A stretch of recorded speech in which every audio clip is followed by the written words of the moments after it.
coordinator, Dr. Stephen Jackson. We also have the CEO from Safaricom, Mr. Peter Ndegwa. Present with us, we have ambassadors, the excellencies, the high commissioners. We do also have members of parliament present. The Rotary, led by the district governor, we appreciate you. The private sector members, the members of the fourth estate, in all invited guests, ladies and gentlemen, good morning. Good morning once again. Just as we do the opening remarks and the welcome, please say hi to the person next to you and cheer up. It is the last day of October. Just say hi. And tell them your nickname. Your nickname, tafadhali, we know for the DP. So, Mheshimiwa DP, thank you very much for allowing us to use somehow your nickname. So we thank you. As you've heard, my name is Martha Cheruto. I'm the Deputy CEO at the Kenya Private Sector Alliance, leading foundation and the projects. We thank you all for joining us today. Today being the 31st of October and the last day of this month, we request that you all reflect the year as we get into the new months. We do have two parts of the program today, and the program, the first thing that we are bringing everyone together is Matters Youth. We will be launching a program on Youth Accelerator, how to scale up SMEs and the youth, because we know the youth are the leaders of today and the leaders of tomorrow. We will then have the call to action. We have seen our brothers and sisters suffer because of drought. Because we are all Kenyans, and we say our Kenya, our priority. We come together as one team, complementing the government, and coming together to say pamoja tungane. And we know in India they are celebrating the National Day of Unity, and indeed we are here to celebrate the unity of Kenyans to support our brothers and sisters. As I go to sit, I want us always to remember what we were taught by the late Honorable and Professor Wangari Maathai. She said, it is in the little things that we do that make a difference. May what we launch today and call to action enable us make a difference to this country, and we will come back one day to say that all our efforts have indeed been appreciated. We will therefore go to the youth panel discussion, and I will invite my colleague Agatha Juma to take over the discussion from here. So please feel welcome. There was tea. For those who are hungry, please don't go hungry, because with KEPSA we believe making sure that our guests are comfortable. Once again, Your Excellency, thank you for being with us. Dear CSs, all invited guests, thank you for your partnership. Asante na Mungu awabariki. Thank you.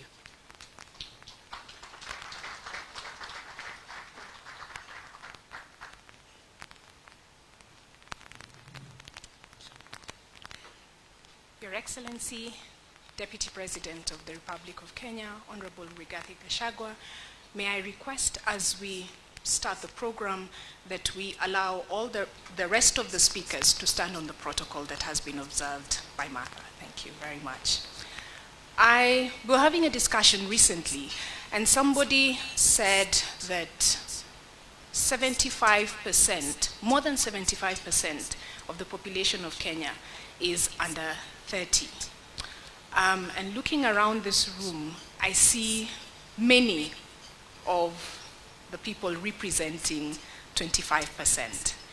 But today we'd like to hear from the majority of Kenyans, the ones who represent 75%. And I would like to invite our panel, will be a short panel, just to give us insights, the decision makers who represent the 25% of the country. Ladies and gentlemen, I would like to invite Vincent Abwire, Nuru Luhindi, Beatrice Ochieng, Leod Moneki, and Asia Mohammed to the stage. Karibuni.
Thank you very much. It feels nice to be seated with you.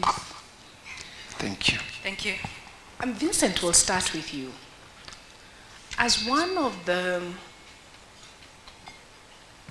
1 out of 30 million Kenyans who are under 35 years, how do you identify with the group youth other than your age?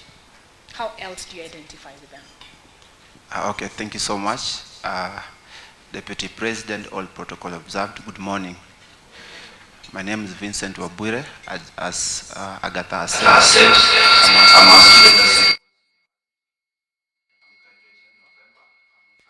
My CPA, I'm also a consultant working with local business. To your question, Kenya and UN, they have different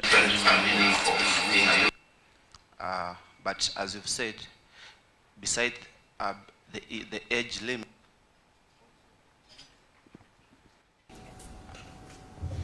we must agree that being a youth doesn't mean you be lazy and you be careless.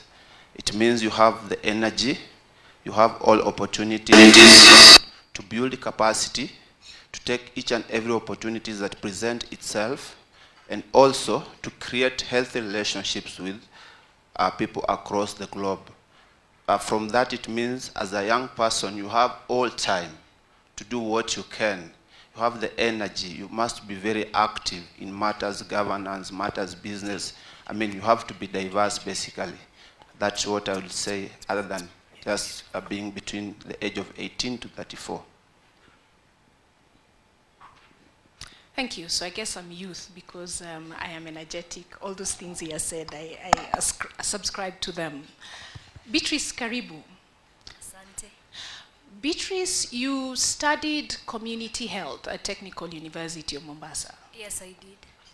But you're now working as a legal transcriber. Sure. And there's been a lot of conversation with, I was about to sound like a parent and say your generation, with youth, around how you do not get the jobs which you studied for. Yes. Is there anything in what you studied at Technical University of Mombasa and your work as a legal transcriber that's similar? What are your experiences around not just looking for a job, but finding a job that's very different from what you studied? Basically, thank you very much for welcoming me here. The Deputy President, Honorable Rigathi Gachagua, and all protocols observed. Good morning, everyone. Okay, I'm Beatrice Auma Ochieng. I studied community health and HIV management, currently working at Adept Technologies. I'm a transcriber, a legal transcriber. That is a resident of Kibra, that popular slum. Yeah. Basically, finding a job, being a youth and finding a job is, we rely on, the community has made that mentality of getting a job. When a youth works, when a youth comes from the school, he or she has this mentality of getting a job immediately. And that's not it outside here.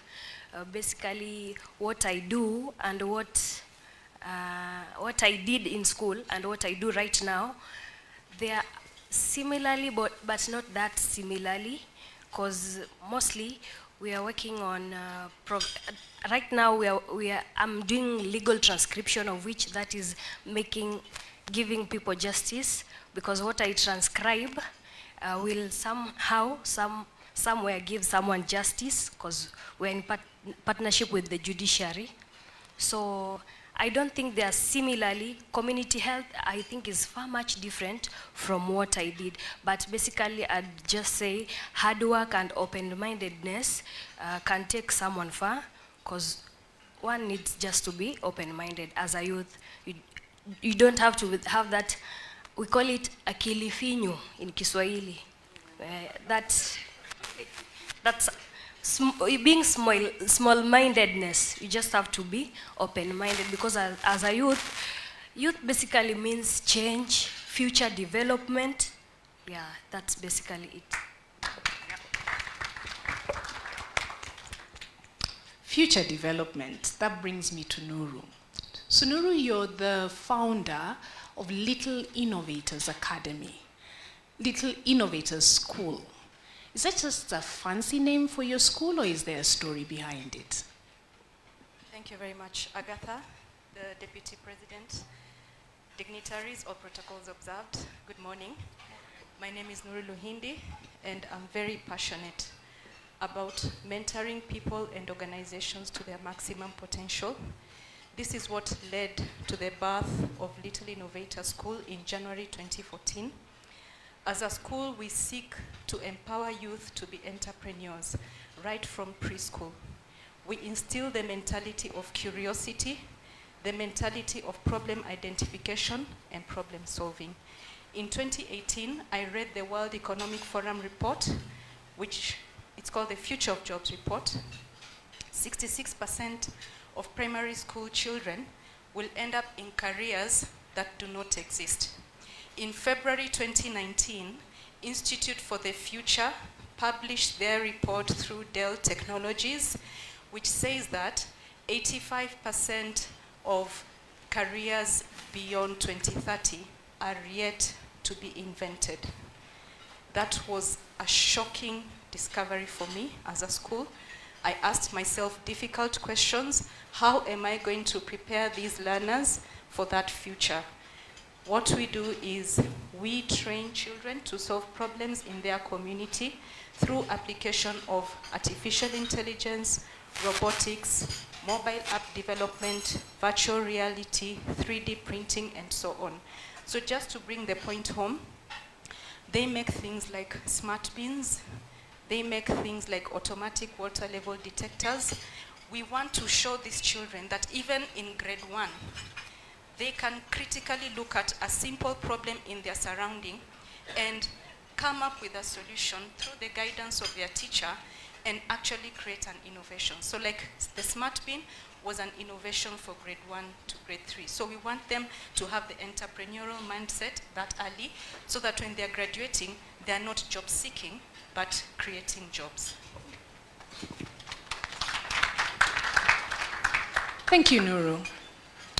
As far as vulnerable groups go, at here you tick all the boxes.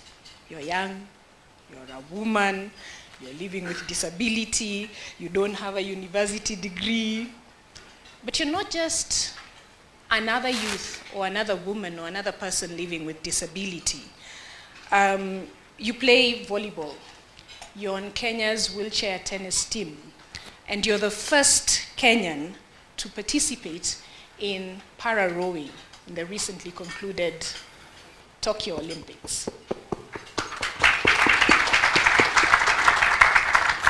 How did you get into rowing and the Olympics, and how is that related to how you approach life? Mr. Vice President, protocol observed, good morning. Good morning. So I'm Asia Mohammed Sururu, and as Agatha said, I fit in all those groups, from women to youth to person with disabilities, zote nipo. And regarding to the question, I got into the para sports, especially para rowing.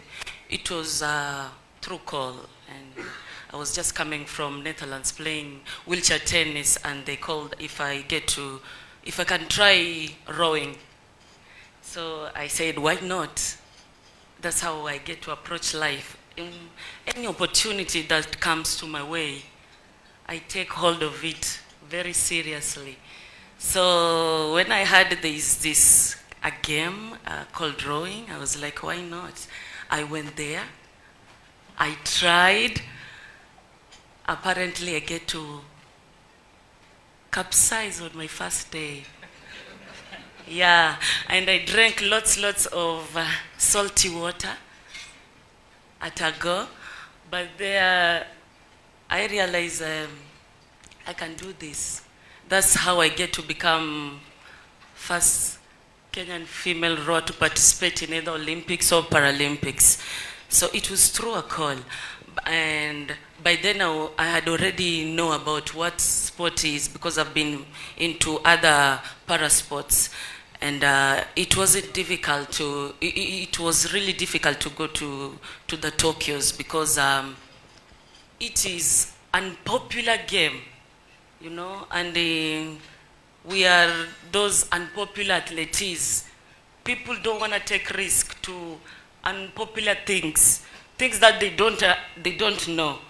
Kenya tumezoea the athletics. So when you tell someone about rowing, they're like, "Iyo ni nini? What is that?" So it was a tough one. It was a tough one because we lack what we called equality in para sports compared to the able-bodied sports. So in between there is no equality. That's why we as para sports athletes, we get to work extra hard compared to the other ones. Yeah, thank you. Thank you. Nuru, I come back to you. As a country, we are releasing more young people into the labor market, more than we can absorb, more than the economy can absorb, more than all the private sector leaders here can absorb. As an entrepreneur and an employer, what are the quick win solutions you see from where you sit to get all these youth decent and sustainable jobs? Thank you, Agatha, for the opportunity. Synergy, collaboration between public and private sector. Schools generally lack the competence among their teachers to train emerging technologies. And yet, these are the careers that are going to be majorly responsible for the creation of the emerging careers beyond 2030. As the Swahili say, kidole kimoja hakivunji chawa. So there needs to be a concerted effort so as to avoid the scenario we had in the early 90s, where there was computerization and massive loss of jobs. So we need to join forces. The little effort I'm making is I'm approaching schools and I'm training their learners in emerging technologies. So there are various schools we are working with. We're even supposed to have started a school in Uganda yesterday. No, today is Monday, today. But due to the Ebola announcement, we had to shelf it. We are trying to reach out to as many African youth as possible so that we are saying we are creating a ripple effect. Because as an individual, there's a lot of limitation in how much we can do.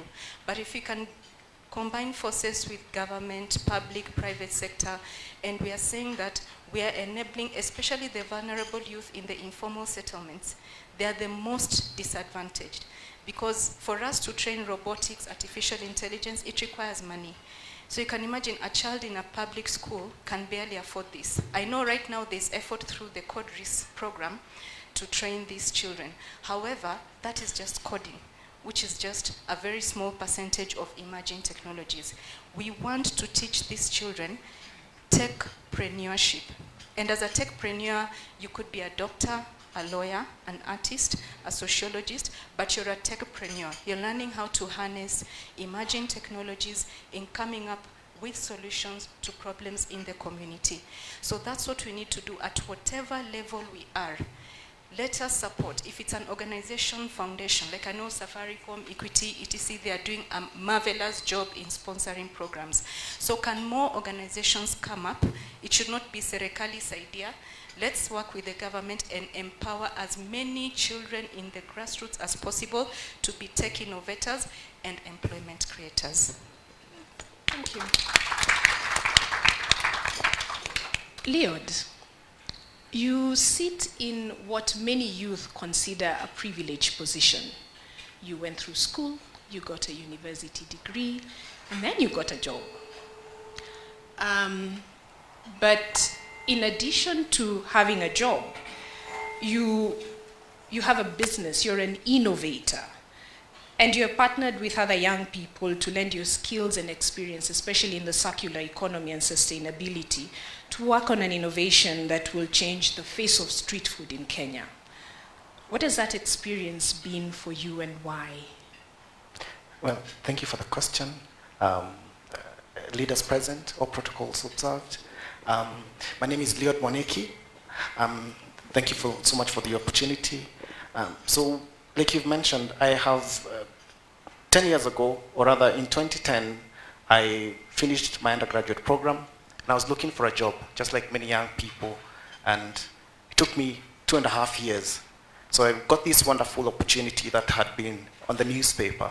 That was the Kenya Youth Empowerment Program by KEPSA. Then I applied, I got called in, and then at that point, that's when I realized I have to really be reliable, dependable, and look at this opportunity as a chance for me to change my life, and because I'd really struggled to get a job.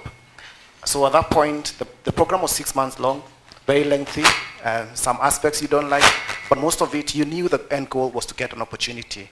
So I was very fortunate to be placed at a workplace. I got an internship, and then I knew I would not lose this opportunity, and I really worked very hard to prove my skills and to prove myself. And at that point, I got a full-time role, and I've not lacked a job since. But in that space, because I was working then in sustainability and circular economy, I got very key skills that I thought I could use, and that's the point where I pivoted towards creating something that would really transform street food here in Kenya. And together with my friend, we developed what we call the Halisi trolley. You might know it. There's a street food cart that you see all over, people selling eggs and sausages. It runs on charcoal. And we decided, could we redesign this? I know that sector has not seen so much innovation for years. So we redesigned that to run on solar energy. We developed a prototype by bootstrapping. We went on, it worked. Then we went again and developed now another product for stress testing. So we went visiting vendors in markets and we asked them to test it for us. They loved it. Then now we have raised a bit of money through accelerator programs. You might know them, so we applied to several of them. We've raised a bit of money, and now we've developed a product that is ready to be optimized for mass production. So it's been an interesting journey of innovation, and we see the prospects of this, having worked with a lot of young people and seen the innovators around us in the whole ecosystem, and so much knowledge and information with us. Yeah, thank you.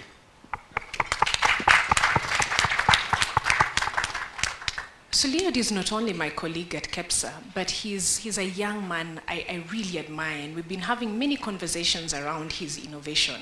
The face of Smoky Pasua is changing with what he's doing, and he showed me what his cart looks like, and it has a solar panel at the top, and charging points for phones, so you can charge your phones at the street market. But it took me aback to realize, from our conversation, that all the seed money he's been able to raise, none of it has been from Kenya. Isitoshe, it is cheaper to manufacture the cart outside than it is here. Which speaks to a problem that a lot of, especially manufacturers, face on the cost of production. But it just raised questions that we could sit together, as Nuru said, synergy and collaboration to figure out, as we do these things, I am confident that Leod and his team will sell at least 1 million units, because vendors are waiting. They're just waiting for him to finalize prototyping. Could we keep those jobs from manufacturing here, and then we all grow? I can see our chair Flora smiling. We all grow as a country wholesome. Thank you very much. Beatrice, so now you're a legal transcriber. In addition to supporting your family, I was reading somewhere that you pay fees for your siblings. Yes. You've helped your parents open a business. But the thing that struck me is, I read somewhere where you said you feel very proud that you're in a small way contributing to the development and sustainability of social amenities like roads and other things from the taxes you pay from your small salary. And that was refreshing to hear a Kenyan taking pride in being part of economic development. What's the match or the balance between rights and responsibilities, especially for youth? Okay, there's a very thin line between the two, because in as much as my rights as a Kenyan citizen gives me that freedom and entitlement, I also have, my country is what I make it, yeah? So I should be there taking care of it. So paying tax is one of it. So through that helps grow my country. I just have to do it, not because of I'm being forced, but it's because of patriotism, the love I have for my country.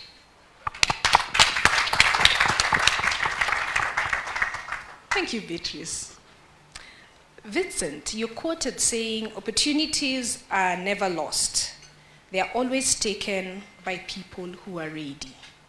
What opportunities do you see available for you and the generation that you represent in the near future? Thank you so much. Yes, I want to agree with you that opportunities are never lost, but they're always, and I repeat, always taken by people who are ready. If you are ready for it, trust you me, you will grab it and run with it. I equate it like, it's like politics. If you're not ready for anything, trust you me, you won't even have that seat. So you must be ready always. So in future, I want first of all to take this opportunity to appreciate KEPSA for the program called Ajira. It's one of the programs that has had a bigger impact to the young people, me personally being part of the team. So that's really a thumb up, and I want to call the government to let's have more opportunities for the young people in terms of the gig economy. Because when COVID came, it really struck us. We had to think, we had to have think tanks. Like, we are not supposed to be in office, but we have to work. So we had to take opportunities in terms of technology. And technology, when you talk of tech, you talk also of the gig economy. So let's have more opportunities. Also, some of the opportunities I see in the future for the young people, the world is talking about sustainability. For instance, as a country now, we've been hit by drought. We must think of solutions. We must think of how we plant trees. We must think of how we go green. We must think of how we reduce plastics here in Nairobi and other counties. So those are some of the opportunities. As young people, we must sit down, we must have think tank sessions and come up with solutions. It's only being, you as a person and as a patriot to your nation, the best thing you could do is to solve solutions, not to create problems. Thank you. Thank you. Thank you, Vincent. Asia, during the height of the COVID-19 pandemic, besides businesses closing and people not being able to move around, athletes also had no work. You couldn't train, there were no competitions. Sasa basi hapo ndio ulianza kufanya kazi ya digital. Ulifanya kazi ya digital wapi? How did you enter into this program? Vipi wewe mlemavu, mwanariadha, unafanya kazi ya digital? What's the combination and what are you currently doing? Zinaingiana vipi? So I'm a teacher by profession, and during COVID, and I'm also athletic. So during COVID, those both careers were dominant. We were doing nothing. You know, when your body is used to you are being used to being active all the time, and then all of a sudden you're not doing anything. You're just there. Your body kind of being like fatigued all the time and all those stuff. So I was going through my phone and I saw this portal. It's an eye-to-eye portal where job seekers with disabilities get to meet employers who want employees with disabilities. So I enter in the portal and I sign in with my disability ID card. And there was this company called Stepwise, and it highly encouraged persons with disability to apply. And it was all about data entry, so I applied. And next day I get a call, you can come to the High Court and do the work. So what we were doing there at High Court, we were basically digitalizing court information so that anyone from nowhere, like say you've got a case, you don't need to travel. Let's say your case is in Mombasa and you're in Lodwar. You don't need to go to Mombasa and know who will be your judge, when will be your case. You just have to have your case number, enter your details in any cyber, and then you get to have all that information. So that's what we've been doing. And that was data entry. In terms of the digitalization. Yeah. Okay.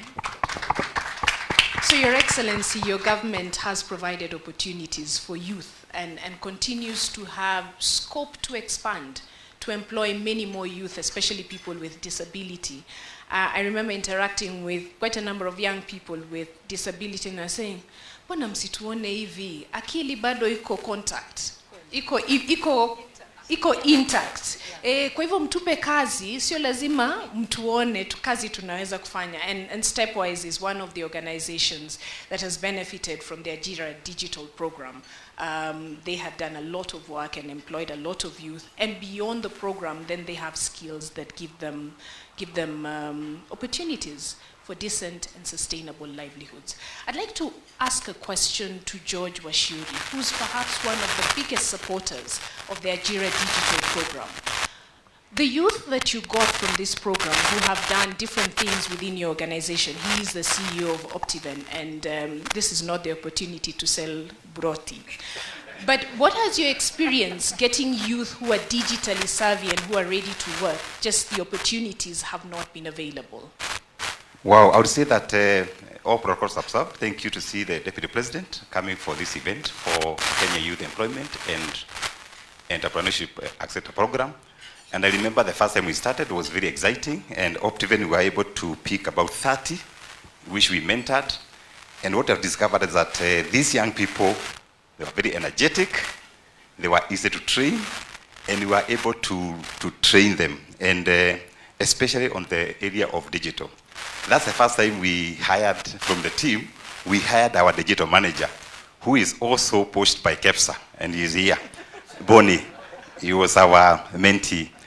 And it's very exciting that for private sector to open up for the young people and to come to our offices and work with us, it gives them some kind of confidence. And maybe I take this opportunity because I have a mic to appeal to the entire private sector, including Optiven, that we can be able to take only one. We are about 1.7 million companies. So if you only take one, 1.7 million youth will have somewhere to go to in the morning and work and get experience. If we only get 10, only 10, for us Optiven, we take 30 every 3 months. 30, we just graduated cohort 17. And we're now taking another 30 for 3 months, and we train them. If all of us, we only take 10, we'll give opportunity to 17 million youth. That means we shall import from Uganda, from Tanzania. And this is my humble appeal. For the sake of the government can support private sector, especially the 1.7 million formal companies, but more so 5.3 million informal companies by giving them a platform to do business. Maybe the government can say, if you have newly registered company and you're hiring 15 youth for 3 years, no tax. But after 3 years, provide your books so that we are able now to pay tax. That way, the 5.3 million business people who are hiding, they will come up, they grow, and they become like Optiven. That way, we sort out the issue of unemployment with our youth. It is possible, it is doable. It's happening at Optiven, it can happen to all the registered companies in Kenya. And once again, KEPSA, you're doing a good job, and I'm so happy to see the government is supporting this program. And for us, we are there to support the government. We also run a foundation, Optiven Foundation, that also have got many programs for the physically challenged, many programs for the cerebral palsy cases, many scholarship that we do across 47 counties. And this is not my time, I put a comma, and my name is George Washiri, working for Optiven. I'm also the trustee for Optiven Foundation. Of course, I'll be waiting for the drought issues. We've been supporting various counties to support food distribution. God bless you, George Washiri, Optiven. Thank you, George. As we close the panel, we'll take final words from you on youth and youth employment. What you see the low-hanging fruits in terms of opportunities are. We'll start with you, Beatrice, Liod, Noru, Vincent, and then Asia. On my final words, I'd really just love to say two things. I, as a youth, train me and guide me. I may have an opportunity to be an entrepreneur, I myself, but I don't have that training. Maybe I have that finance, my business will go to drain because I have no training. Yes, give me that training. Give us that training as youths. That's only what I'd really, really want to say. Yes, don't give us those small stipends, because that will not last me long. Teach me how to fish, but don't give me that fish.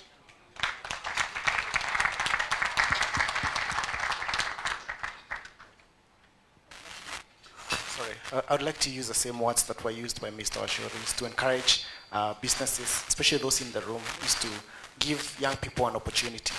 If I was not given that opportunity through the Kenya Youth Empowerment Program to intern, I would not have had an opportunity to grow my skills and to be where I am today at the workplace. So I think there are a lot of young people who are looking for opportunities.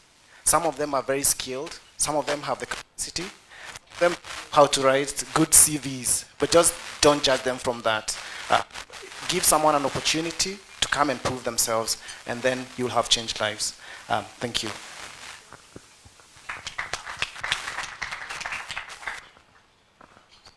Sorry.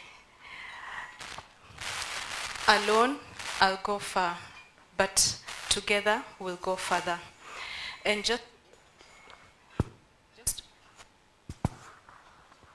just to echo what Mr. Washiri said, if every corporate could actually take into consideration in their CSR budget to think of the vulnerable youth, to think of the children in the informal settlements, we have dedicated ourselves as Little Innovator School, together with our training partners, Tech Kids Africa.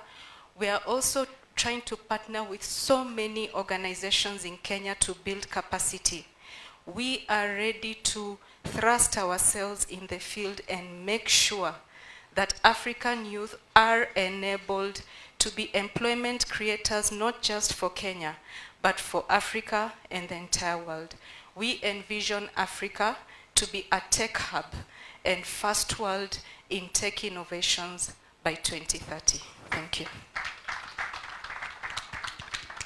Thank you so much. My parting words, I'd like to quote the famous quote from Mr. John Sakwa Bunyasi, and I'm sure Waziri knows him. He said that afadhali kumfundisha mtu kuvua samaki ili mwenyewe ajitegemee, si ndio? So I want to urge the government, all protocols, all CEO here. You see these young people here, they are the pioneers, and they are the people who have been chosen to come to launch this project. Take them, work with them, mentor them, because it's as people who want to live legacy, one of the best thing you could do is to mentor someone to leave a legacy, so that one at a time I will sit here and say, Waziri mentored me, Waziri helped me, so that as I sit in that office, I will also think of other person there, so that we work as people of this country. Thank you so much.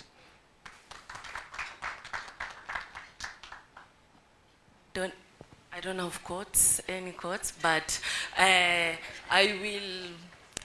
will tell Waziri wa sports, and just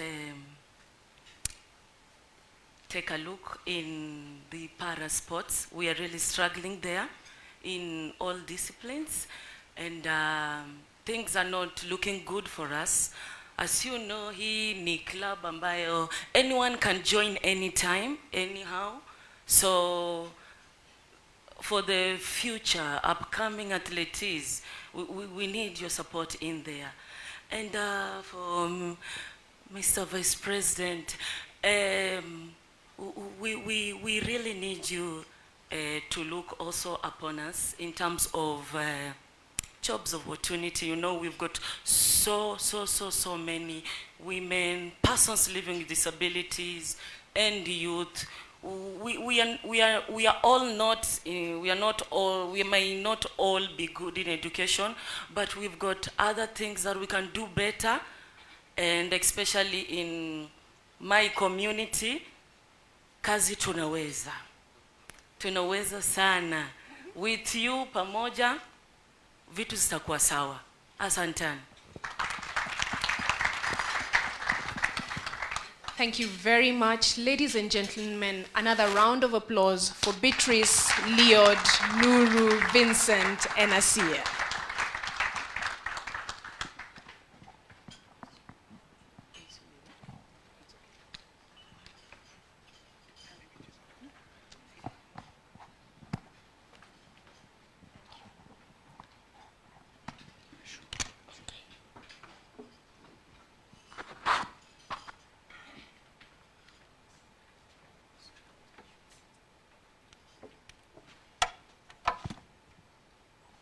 Over the years, the Kenya Private Sector Alliance, the apex body of the private sector in Kenya, has been supporting businesses with opportunities for training, networking, financial linkages, mentorship and coaching, as well as access to markets, value chains, and access to investment opportunities, inbound and outbound. For that session. And now, Your Excellency, we are going to another session where I will invite Madam Flora Mutahi, the chair KEPSA, to give her remarks, and then she will invite Mrs. Caroline, and so on and so forth as we come in. Thank you.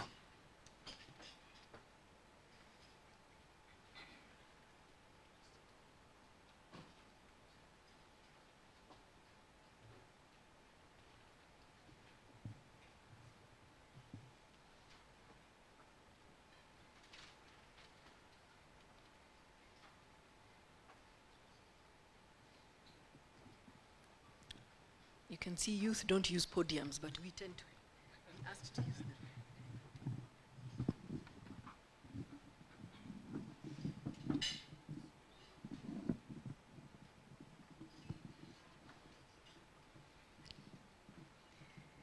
Your Excellency, Honorable Rigathi Gachagua, Deputy President, Republic of Kenya, CS Ababu Namwamba, CS Rebecca Miano. I think I was asked to stand on the protocols observed. So, ladies and gentlemen, good morning. So before you today, you have the, basically KEPSA, which is the apex body of all private sector. And I was sharing the list with you. I think we are over, I think 1 million, because it's basically associations that join KEPSA. So we were formed as the voice of the private sector to partner with government around policy making, investments into and out of the country, and to deal with socio-economic programs with the government, such as, you know, the SMEs, climate change, youth, just to mention a few. I'm just remembering that during the COVID time, we quickly worked very closely with the government to come out with COVID protocols. And both of us agree that had we not had each other, it would have been, you know, quite something. So our mission is to ensure year-on-year improvement in the overall business environment in Kenya by working together with government and other stakeholders. So we have sector boards that mirror the government. So we have somebody in youth and sports. Of course, we're going to be reorganizing ourselves. The EAC community. So quickly, by just so that he can meet you well, just see who we are. Could we have the sector board leaders in the room just stand up? In the interest of time, I will not be able to call you one by one, but I can see James Mureo. So basically, those are the sector board leaders, and what we do is they will be very close to the CSs meeting monthly to really discuss issues, prioritize what they are going to help, so, because we believe very strongly in private-public partnership. Thank you very much. And actually, allow me also to ask my board to quickly stand up. So the board actually they belong to the ones, so they are the board members. Anybody in leadership, foundation. So you could see KEPSA is quite a broad organization. Thank you very much. So of course, Your Excellency, it is no secret that one of the most urgent needs facing the country today is actually the drought and the youth employment. Two socioeconomic issues that we felt the need to prioritize as we wait to sit with your new government and really interact with the new manifesto. We want to play our role to ensure private sector delivers on jobs and revenue creation. And you will hear more about that from our CEO, Carol, who will be speaking after. So as a youth, and this is an era I remember very fondly, there was an emphasis on employment. And some of you will remember this song, and now here I'm selling my age, that used to say, someni vijana, mwisho wa kusoma, mutapata kazi mzuri. And this is really what made us work. You know, if you brought a report home, even your parents would be like, what are you expecting? What are you going to do? But today, with the economy plagued with freezing hires and struggling corporate earnings, a staggering 5.3 million, or which is almost 40% of the 13.7 well-educated Kenyans, aged between 18 and 24 years, qualified to work in the Kenyan market, are unemployed. The promise of good education and a path to job creation, to job opportunities, grows dim for these people day by day. Therefore, a lot of them, we must say, and you saw it here, will be forced into into self-employment, if nothing else. I personally became an entrepreneur almost straight out of college, but for me it was the opposite. I had to explain every time I go to pitch what I'm doing, which is my Melvin's tea.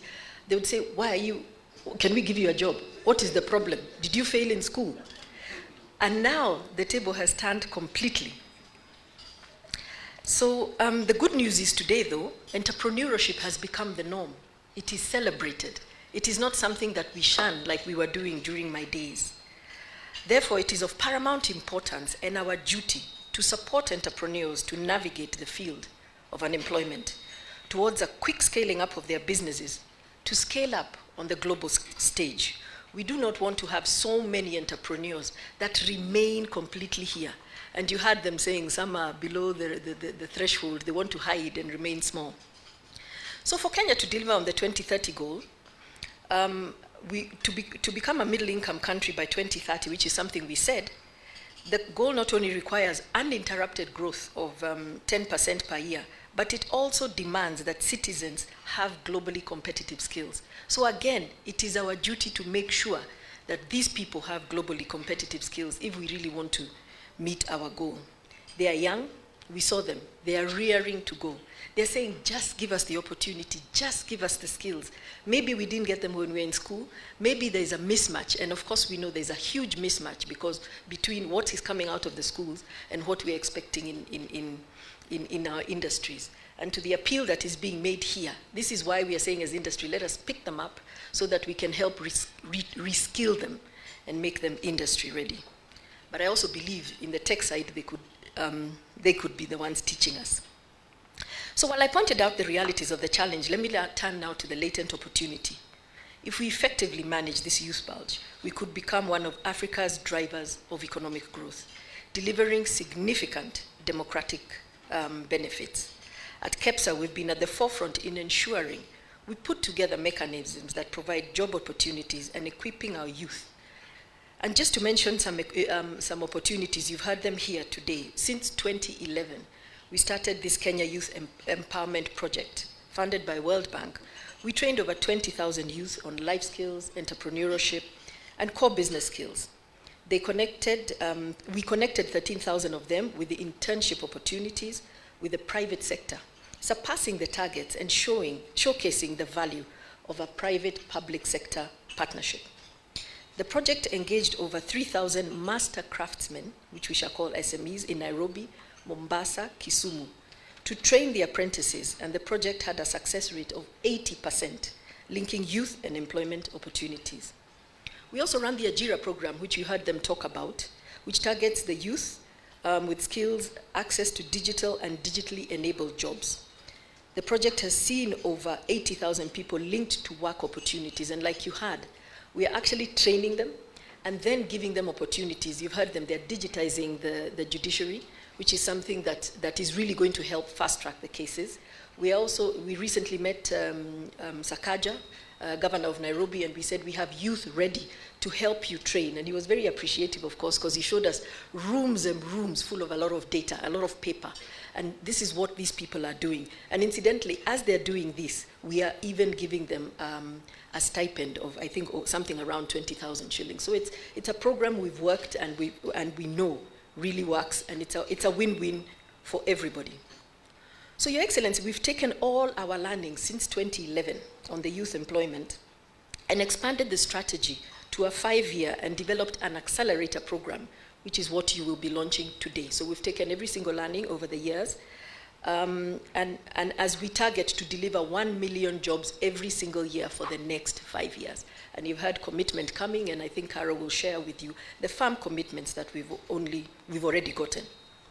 So it will not only expand our economic activities through youth employment and entrepreneurship, but it will also effectively and efficiently deliver essential services to Kenyan youths as we assist in getting firm commitments from private sector and government. Our second priority area, of course, this morning is the drought that we are facing, and as we are undergoing, which to me looks like one of the most severe that we've ever experienced. And as part of our public-private partnership, we have begun a call to action that we are calling Pamoja Tuungane initiative that brings together the private sector, development partners, and other stakeholders to complement your government efforts towards the drought. It would be our utmost pleasure today to have you formally launch it and launch the call to action. But however, you probably wonder, have we been sitting back waiting for you? No, sir. We've actually been doing a lot. You have heard, I know we were with you on Friday at KAM. Our members will, and you'll get the list, have been doing what they can in their respective areas. But we want to give it that push. We want to give it a period of 1 year so that we do the immediate, we do the intermediate, what needs to change, so that Kenya stops finding itself in this situation over and over again. So we are in it for the long haul. As I conclude, Your Excellency, I want to reiterate commitment on entrenching our partnership as the private sector with the government. We are committed to working with you and your government in finding solutions that will create a better Kenya, whether it is addressing the youth unemployment, the current drought alleviation, or towards creating a more enabling business environment, including a better socio-economic environment for Kenya. We are your partners. And in this vein, we really appreciate you availing yourself this early in the morning and your government, and we look forward to further engagements. Asante.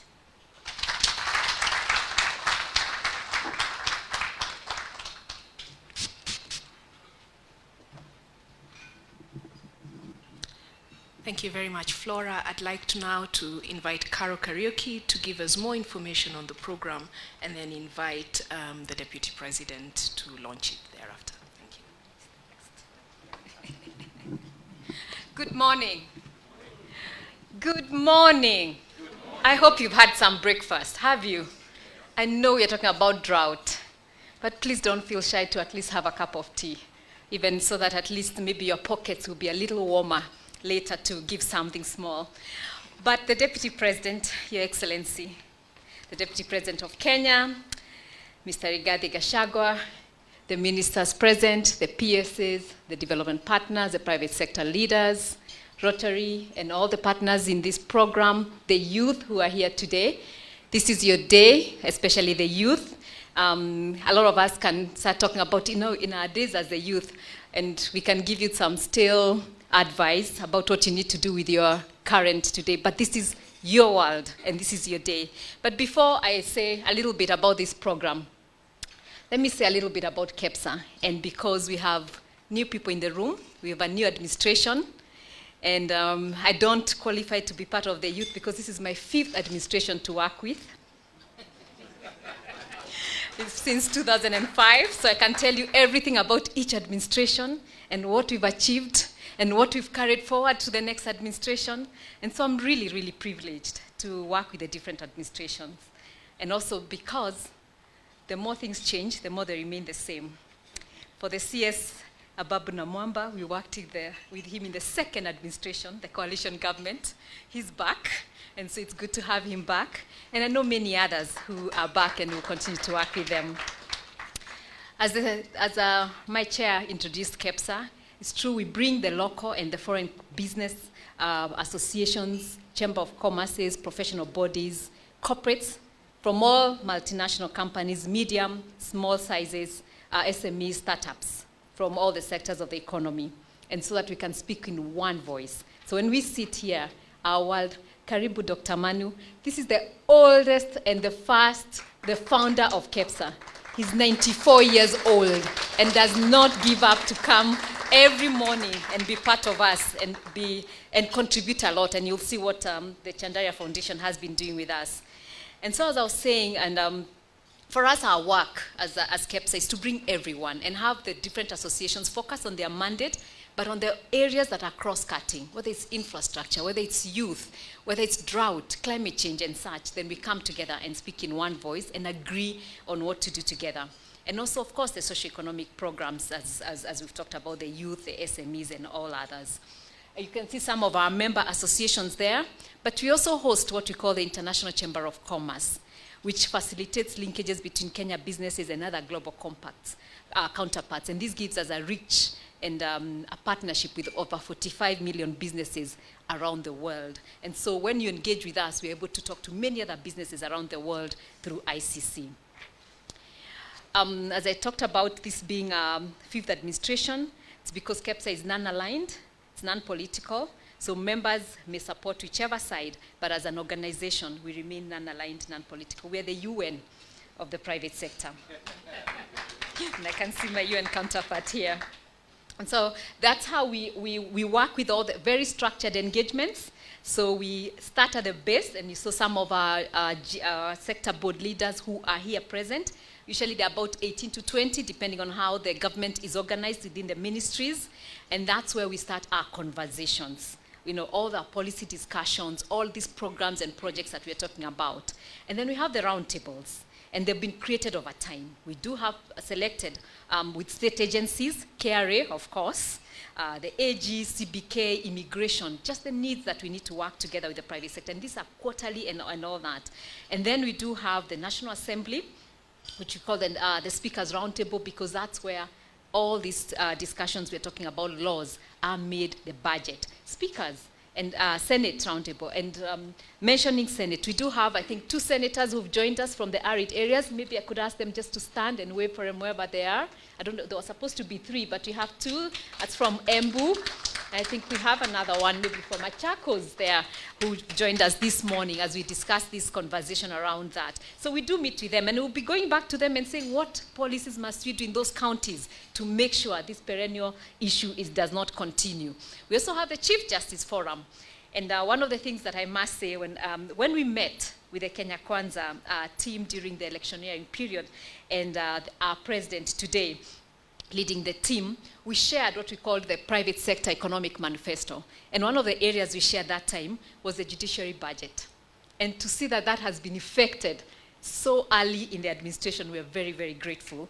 And the second thing that we shared was about what we had been talking for a long time, what we call the Biashara Bank, Biashara Fund, and that has been effected in another different name, the Hustler Fund.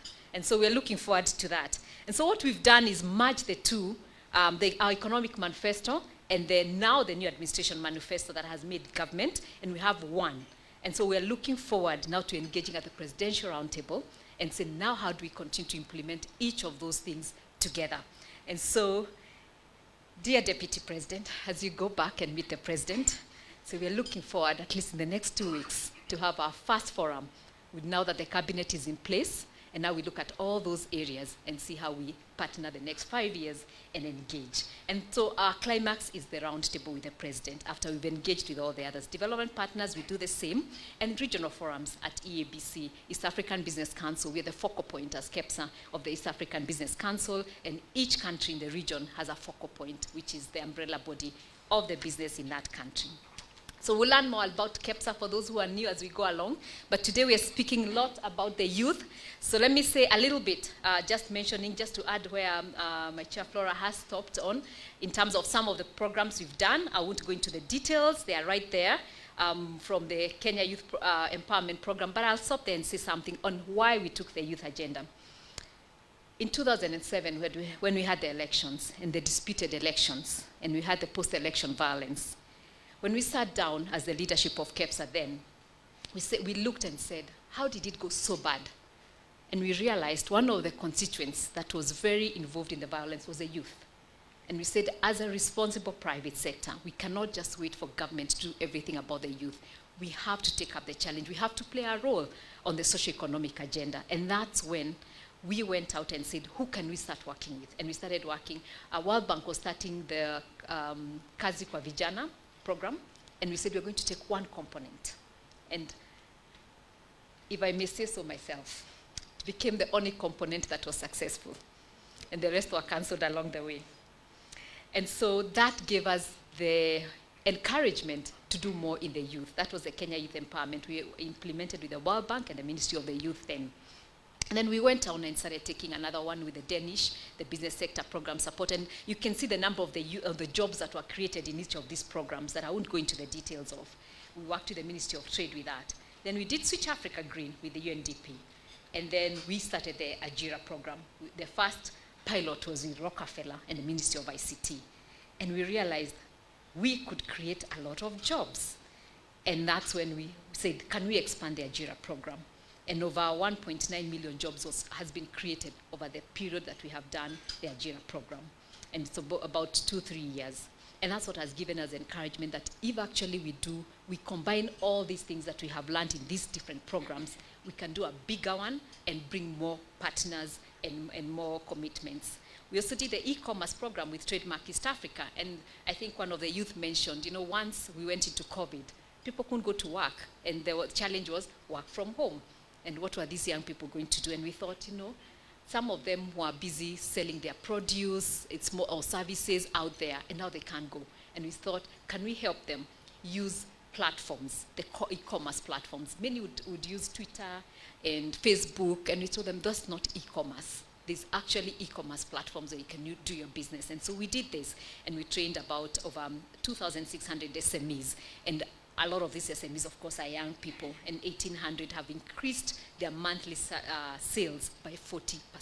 Would like to do more of this kind of programs as we move into the tech world. And then again, we went to the coast and said, we are all about sustainability. And Deputy President, you had this in the morning when the CS Miano mentioned about private sector and sustainability. And we said we could start doing small little things. And we found young people who, there was a lot of garbage. And we said, we could turn this to a business. And we worked with the French embassy in what we call the Coast through the Coast program. And 3,000 women who are young, a lot of them and young people have started small businesses by recycling. And what has happened, if you go to some of these places, and we'll take you so that you see what we're talking about, is that those places now, and a lot of them are slums, they're clean. Because what has happened, whatever used to be garbage, now is being turned into small businesses, and they're earning income. And so crime rate also goes down because of that. And then the SME Accelerator program, and this we're doing a lot of capacity building again with MasterCard and a few others. So that's a brief of what we've done in terms of that, and that's what has gotten us here and said, we can do more. And if we can create these kind of jobs over this period of time, how about we start thinking about 1 million jobs, at least per year? And so what I'm going to share today is the program and some of the commitments of what can create that. And then we're going to invite many, many others to be part of this.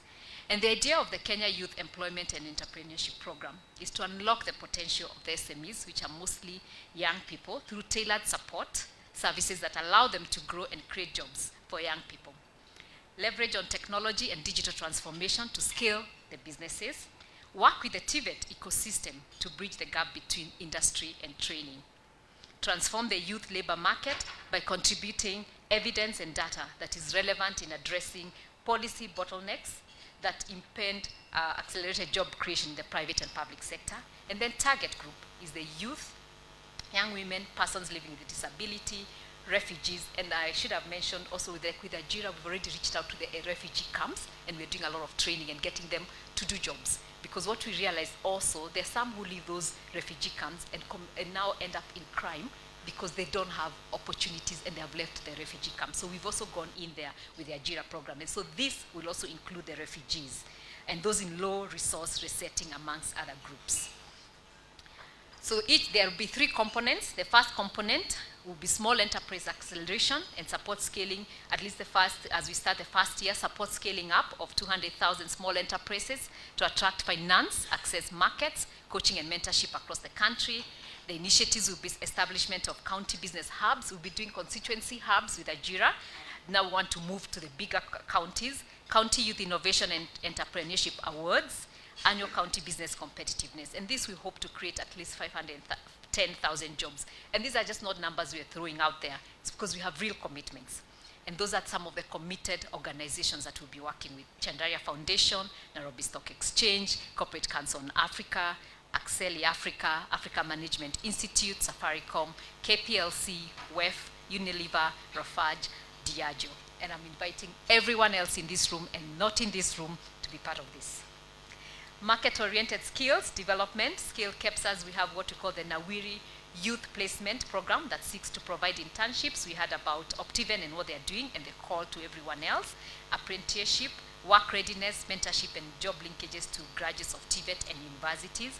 This is building capacity of youth placement services providers. Strategic partnerships with universities and TVETs, leveraging KEPSA private sector members for support. We are starting with a small number as little, but we hope this number can grow, 95,000 jobs to be created. We already have Dedan Kimathi University, Optiven, ASNET, which is our agricultural sector board, and Open Business, who are already committed to this. Then the digital economy, and this is where we hope these jobs can actually be more than what we have the commitments right now, because we're in the tech revolution. Support the government in the implementation of the Ajira digital project. We hope to, did someone step on something?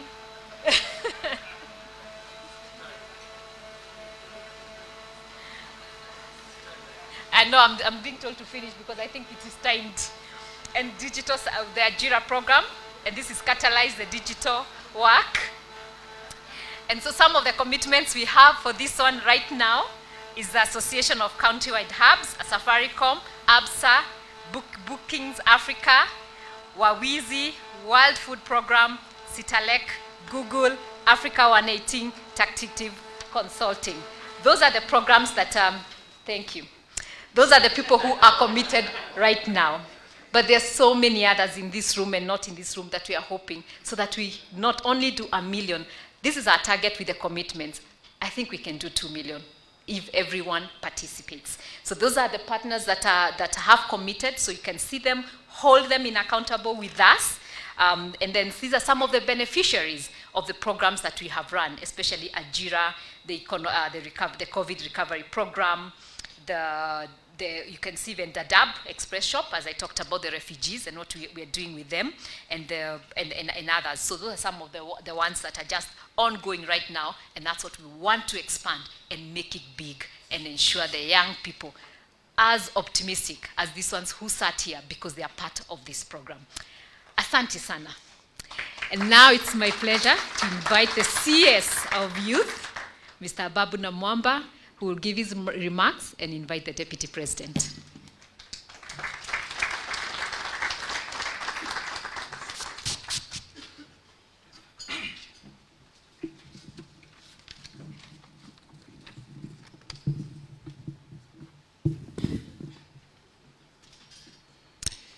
Your Excellency, our Deputy President,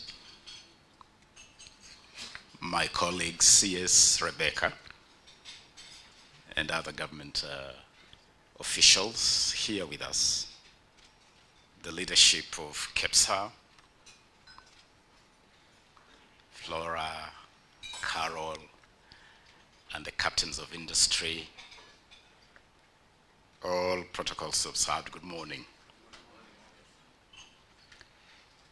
Your Excellency, with 75% of our population below the age of 35, we truly are a very young, a very youthful nation.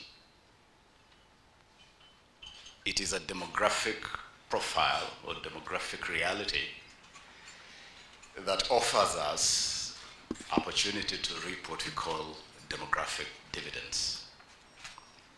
Because this is a demographic cohort that is full of energy, full of verve, soaks knowledge, training, and education like a sponge, ready to learn, innovative, the dream, the passionate. But that notwithstanding, Your Excellency, the reality is that a majority of our young people today are largely disillusioned, they're dispirited, and even disenchanted. I was looking at the statistics of the last elections, and the IEBC says of the 22.1 or so million Kenyans who registered to vote, 39.8% of those fell in this cohort of the youth. And the IBC goes on to note specifically that those figures represent a drop of 5.2% from the statistics of 2017. Meaning that there is even a drop of passion and interest in the political space. And the reality is that our young people have risen to be disillusioned, to be disenchanted. Because when you look at the realities of employment, for instance, we release 800,000 graduates into the labor market every year. Of these 800,000 young people, the formal employment space only takes 20%. Which leaves 80% of this to the informal sector. And so we have an incredibly high rate of unemployment and underemployment. And we begin to understand why these young people become disenchanted.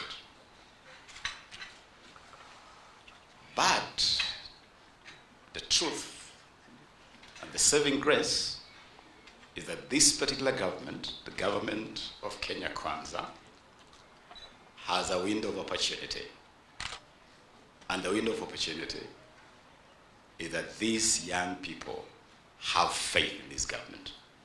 In fact, when you look at the statistics again, and you go back to the statistics of the last elections, the Kenya Kwanza government is a government largely elected by young people. And repeatedly, even as we did our polling, we could not fail to pick out the reality, the fact that the largest portion of our support base was the youth of Kenya. And so they have faith in a president they love to call the chief hustler because of feeling a connection to. And they have a lot of passion for a deputy president they have christened Rigiji.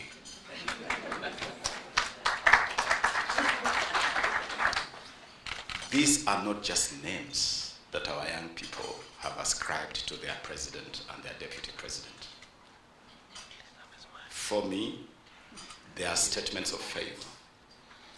They are statements of trust. And that is what I call the window of opportunity.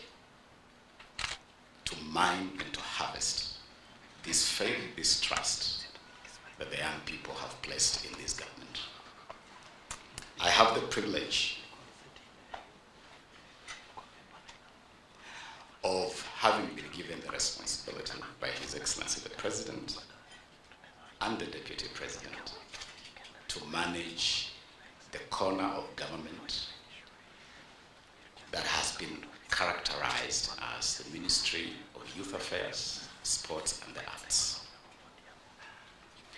And I want to tell you I am under express instructions of the President and the Deputy President here to help manage the affairs of young people, not outside the box, but entirely without the box, completely without the box.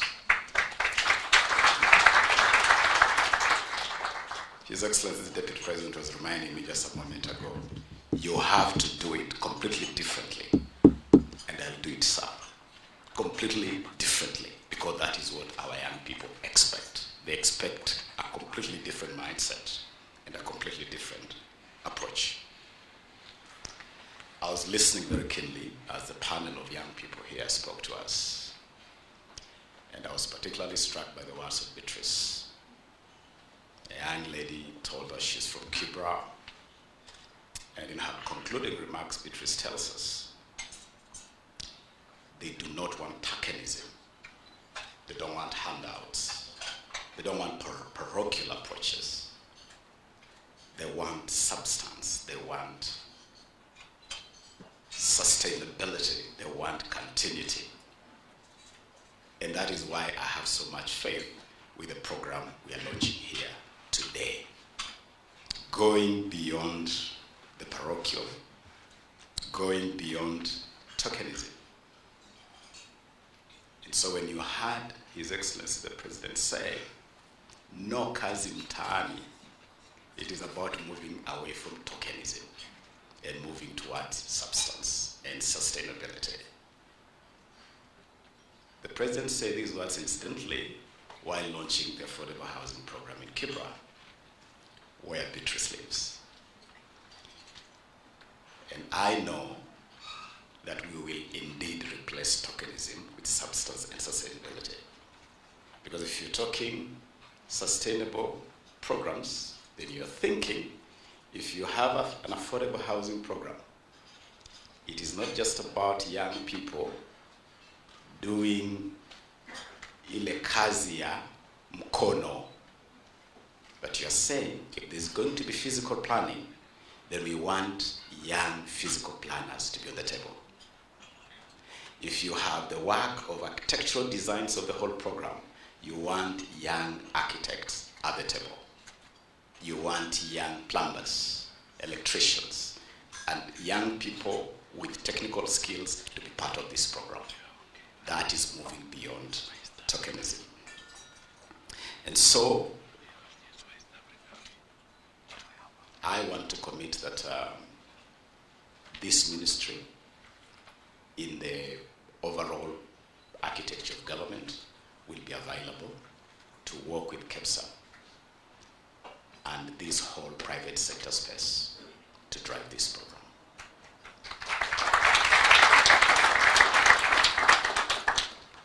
And we also want to deploy the entire space of sports and the arts as you think of other innovative ways to exploit the space populated by our young people.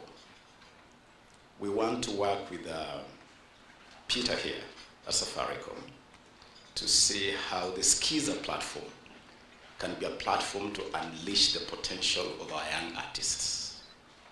And as we upload the creativity of our young people on the Skiza platform, we should be able to see how our young people can earn more from the Skiza platform.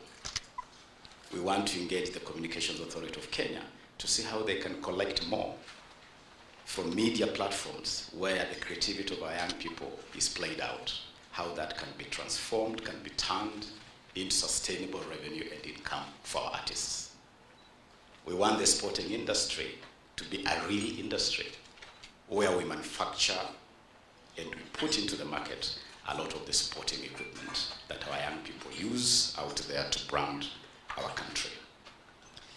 And I really want to thank KEPSA for this partnership. Early this year, I accompanied then presidential candidate William Ruto to a conversation in this room with KEPSA where you shared with us the private sector manifesto. And I want to admit that that manifesto did shape the thinking that went into the plan. And so let me just thank you for having made such an incredible input into our planning, and now you are ready to work with government in implementing the plan. Asante sana. Let me conclude by saying that we'll work with you because we believe in the African saying that if you want to go very fast, you travel alone. But if you want to go very far, you travel with others. So you want to travel together, knowing that we owe our young people so much to raise their spirits, and to borrow the words of Winston Churchill as he addressed the House of Commons on August 20th, 1940.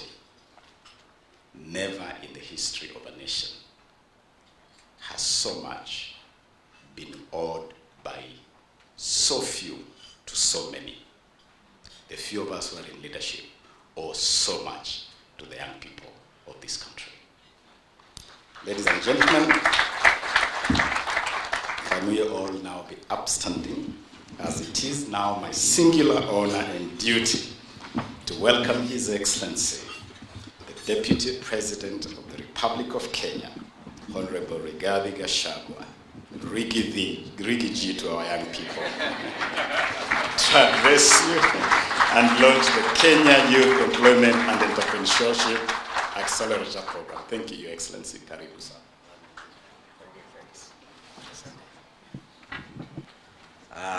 Please be seated.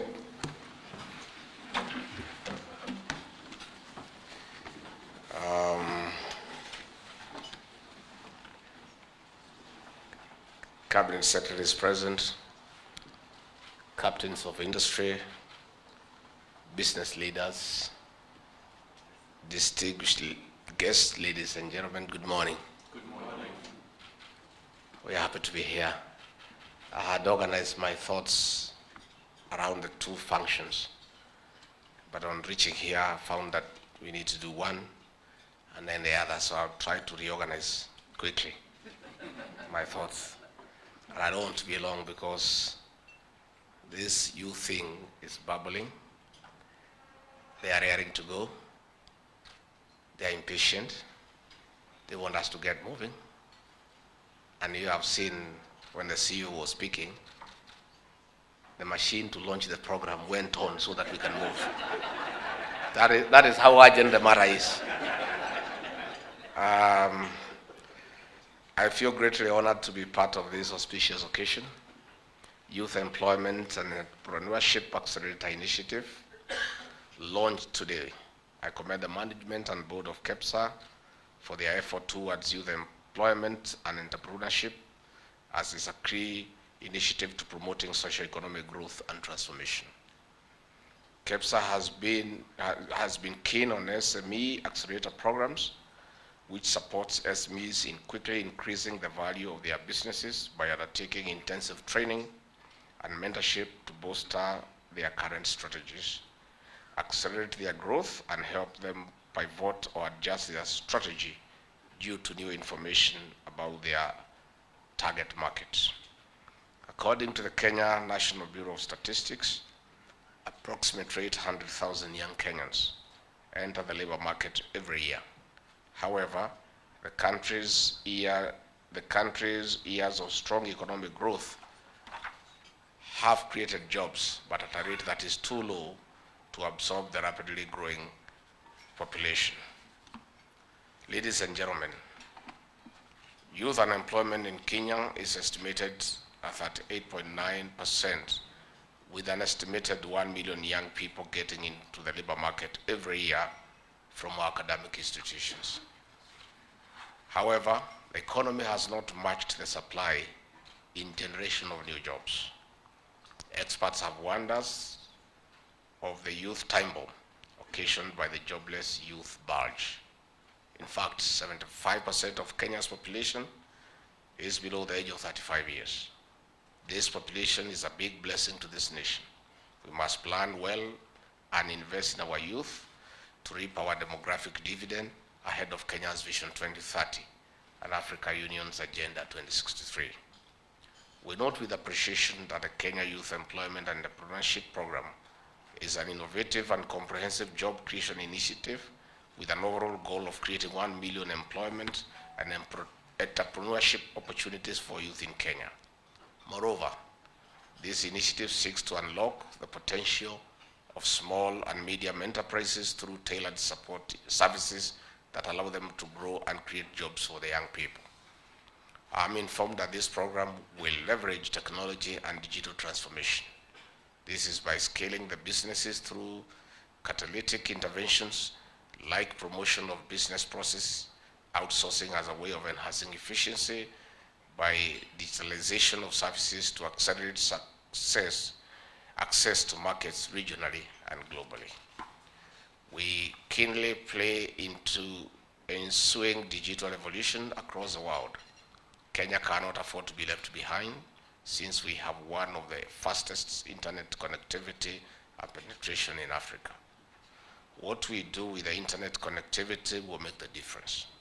What we do with the penetration will make the difference and convert this resource to grab and rule the international market.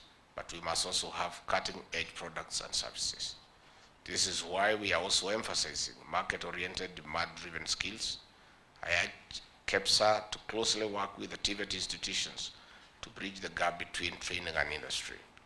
As I conclude, the Kenya Kwanza government is committed to reducing bureaucracies, to reduce the cost of production, and doing businesses online and offline. This is because we understand the importance of a friendly business environment for upcoming and established expenditure of 9,000 per family. Ladies and gentlemen, I want to say that I'm very happy to be here. And we have come here early, and I'm ready to come here at 5 a.m. if we are discussing opportunities for our young people. I must do full disclosure. From a purely selfish perspective, President William Ruto and I owe tons of gratitude to our young people who overwhelmingly voted us into office. Lazima turudishe mkono. We want to be honest. We owe these young people some interventions of one kind or another. Many people have asked me how they can become friends with President William Ruto. I want to share with you the strategy. If you want to become a friend of President William Ruto, create 5 jobs for our young people and you'll be his friend. Create opportunities for our young people, you'll be his buddy. I feel good that an occasion has been set aside and prepared to discuss the future of our young population. They are the future of this nation, and we are genuine when we say so. President William Ruto, I and all of you here, we are not getting any younger. And let us not pretend that we are getting younger. Time is going. We must prepare succession management in governance, in entrepreneurship, in business. We must prepare to hand over essentially along the way. I know many people don't like that topic, but it's the truth. And when you fail to plan, you plan to fail. We want a situation where in your boards of directors, you have 2-3 characters below the age of 35. So that when decisions are being made about the company, and you are saying that the youth are important, they are part of the decision-making process. We want our young people to be on the decision-making table. Next year, we'll be hosting the Youth Connect Summit. And we'll bring 10,000 youths from the whole of the African continent to come and interact with our young people here, to share ideas on intellectual property rights, on the tech industry, on their role in governance. Our young people have told them they cannot sit at home and wait for anybody to come for them and tell them that they are the leaders for tomorrow. Nobody will come from you at home. You must get out and take your rightful place in the development of this country, in public governance, in private enterprise. So I want to tell KEPSA and your leadership, you are our very serious partner. And with this youth agenda you have here, you are our friends. And I want to confirm, CEO, President William Ruto is ready any day for the Roundtable Conference. Any day. Especially if agenda number 1 is youth and their employment and business opportunities. Tomorrow, the day after, at night, over the weekend, President William Ruto is ready and available. And I've said many times, and many people think I'm joking, the President and I, we have no children we are bringing up. We are not looking for wealth. We are just available to serve 24/7. 24/7. And that is why the President has given a policy direction about time management. He has told us, anybody who keeps business people waiting will meet his wrath. Yeah, because you are here over 150 people.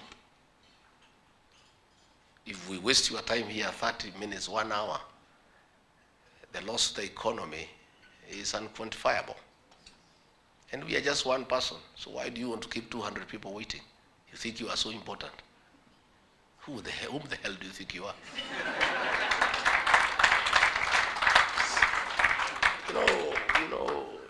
Most of you, let's be honest here, had been poisoned against us very much by the previous administration. That we are thieves, that we are corrupt, that we are bringing wheelbarrows to ordinary children when ours are working elsewhere. The wheelbarrow is just a tool of trade, it's a symbol. People who have not studied literature do not know what is a knowledge. They do not know the power of figurative language. The wheelbarrow was just a symbol of hard work by ordinary people. So you had been poisoned against us. That will be against industry, will be against enterprise, we will be killing big businesses. We are only thinking about the hustlers and ourselves. The Hustler Fund. The biggest beneficiary of the Hustler Fund is the big private sector. When we give 50 billion to the hustlers to trade, they have no factories. Where would they buy their wares? They'll come to you. They'll come to you. That 50 billion, you guys are likely to pick 40 billion out of it. So you should clap for us. And these guys were despising us because of our background. Because our fathers are not known. Because we didn't go to schools that are anything. But they didn't know that despite that, we have some little brain. And because of continuously engaging the people of Kenya, we know a thing or two of what needs to be done. And let me tell you, the government of President William Ruto has agreed the tool for governance is continuous engagement with all stakeholders. You will never go wrong when you engage. None of us, not President William Ruto, not I, not Ababu, has a monopoly of knowledge. We know very little. We keep on learning every day. Every engagement is enriching. we shall continuously engage with KEPSA so that we borrow from what you know. We tell you what we know. We put the ideas together and come up with a win-win situation. My boss, the president, has said, a good idea must give way to a better idea. And a better idea must, of necessity, give way to the best idea. And that can only be done by continuously engaging stakeholders in a respectful and dignified manner. And I want to tell you, I saw some people saying, oh, Rigathi Gachagua became deputy president after just having served as one term as MP. What they don't know is that that is not the real thing. The real thing is public-private partnership and the role I'll play in this administration. I have 15 years experience as a public servant. I have 15 years experience in the private sector and 5 years experience in the legislature. That is 35 years. I am a good bridge between the public sector and the private sector because I understand both. And my work that I have been given by the president, public sector reforms are in my office. And my duty is very simple and clear. The president has instructed me. Can you align the public sector to support the private sector? The work of the public sector is to be supportive and to facilitate the private sector. The public sector in our administration will not be a bottleneck. It will not be a hindrance to doing business. Their work is to ease business. Their work is to facilitate the private sector. I told the KEM people, when you walk to an office, you cannot tell the color of the regional wall, the wall, because it's full of licenses. You know, we have agreed, we are collapsing all those licenses into one. Where does a serious company get time to move from one office to another, looking for licenses instead of looking for new businesses? You know? We have told our people in government, you cannot criminalize enterprise. Government must support enterprise, not criminalize enterprise. And we have discussed with the KRA, and now we have reached a consensus. The president had a working lunch with them on Saturday, and we have agreed. They will collect very aggressively 3 trillion. And we ask everybody to pay taxes. It's a responsibility. But we have asked them to create a dignified engagement with taxpayers so that it is easy and friendly. But that does not say we don't pay taxes. Let's pay our taxes. But let us treat taxpayers with dignity. Because they are the clients.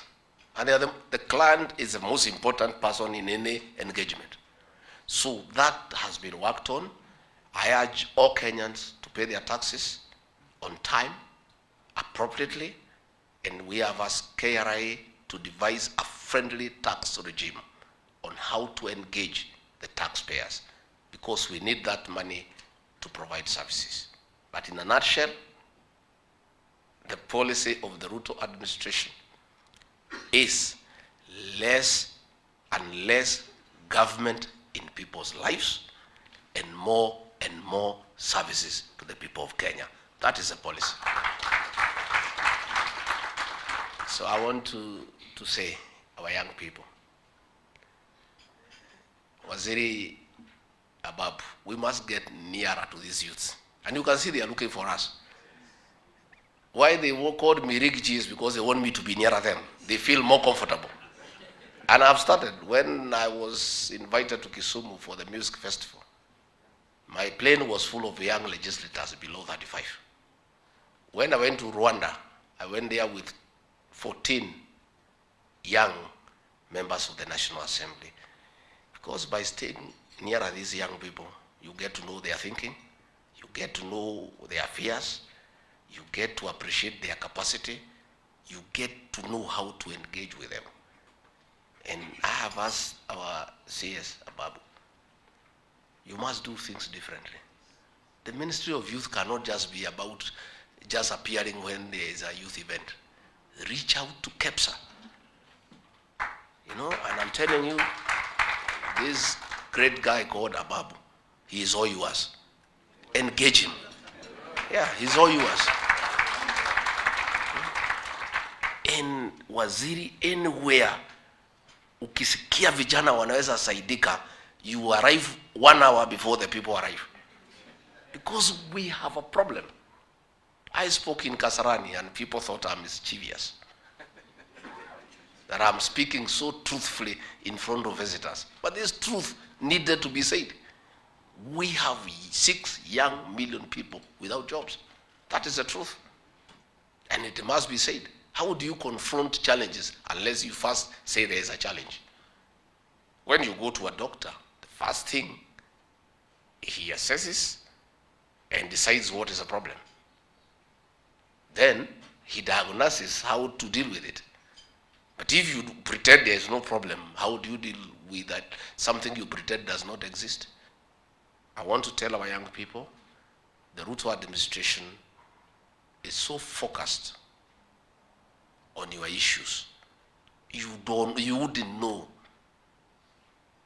our meetings with the president, private and public. 40% of his conversation revolves around the youth issue. We are so clear in our mind.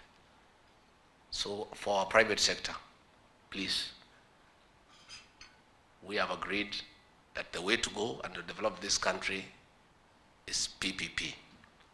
So be ready. Water sector, dams, distribution of water will be done through public-private partnership.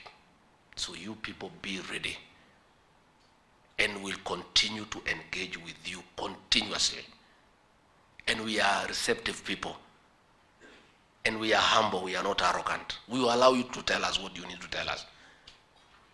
Even if it is ugly, even when we are doing badly, please don't cheat us. You know, the previous government had a choir called Praise and Worship. Their work was just to praise and worship.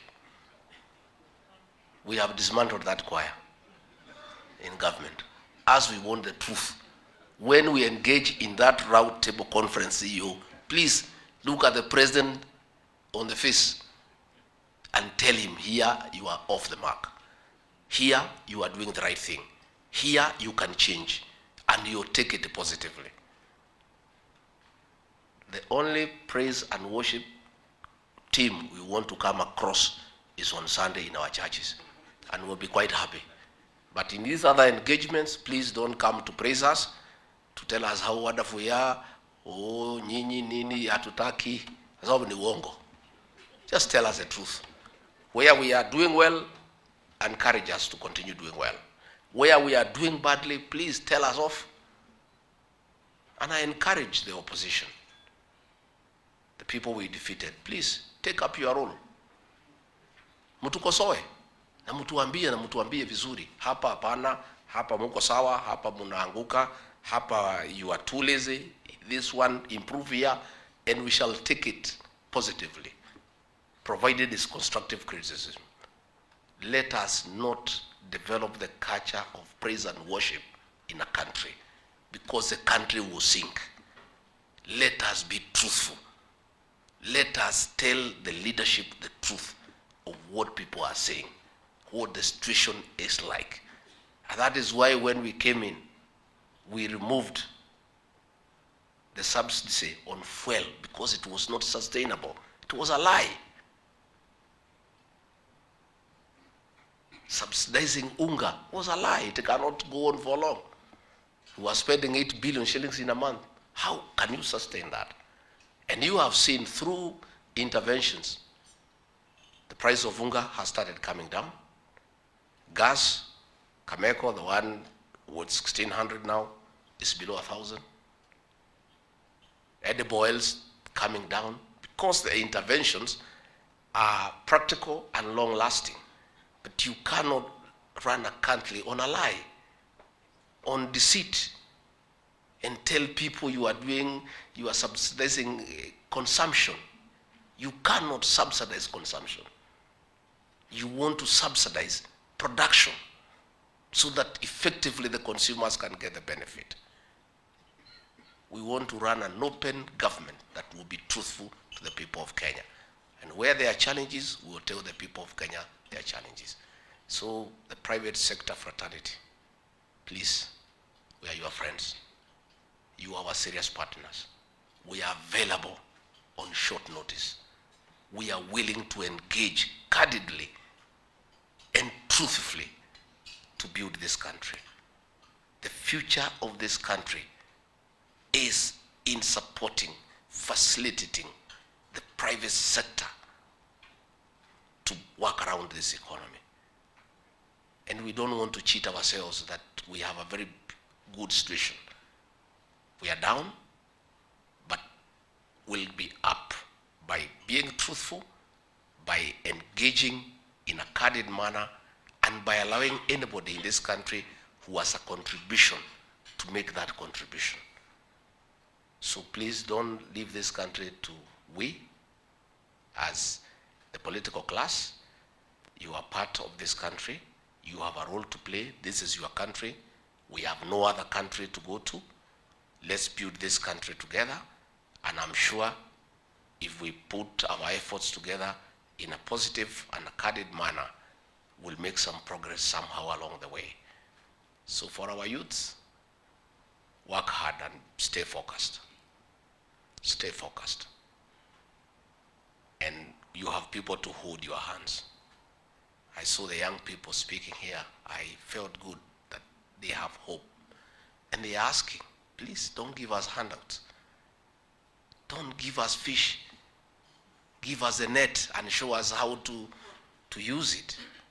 It's such a challenge to us, especially in the political class, that the youth are asking, enable us, facilitate us. We want to be drivers of this economy.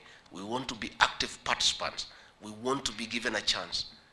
And you know, the youth have the advantage of energy, passion, zeal, and they are also very hopeful. So let us support our young people. So I want to say thank you to KEPSA. What you are doing, you don't know.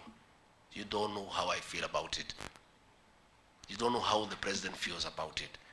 That some people somewhere have sat down and decided to have a program for our young people, to hold their hand and support them and prepare them for the future. It's such a beautiful thing. And therefore you have literally made my day. I'll have a very good day. We have started on a very good note. So with those very many remarks, I think, Madam, you need to guide us. This machine was very impatient. So let's Madam, kindly take over.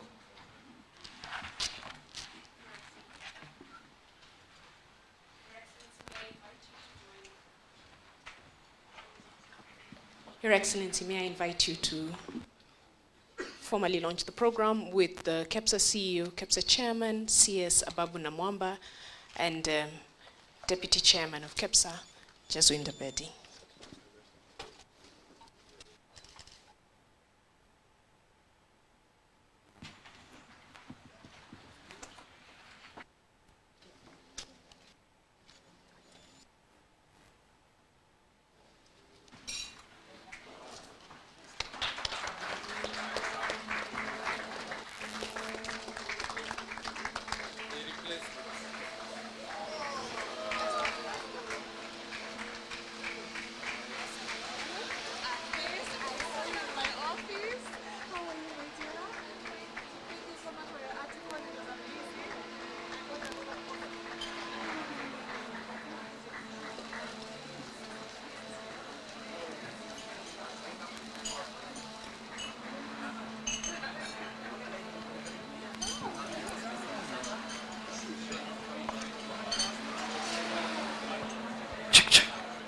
A big hand of applause to His Excellency.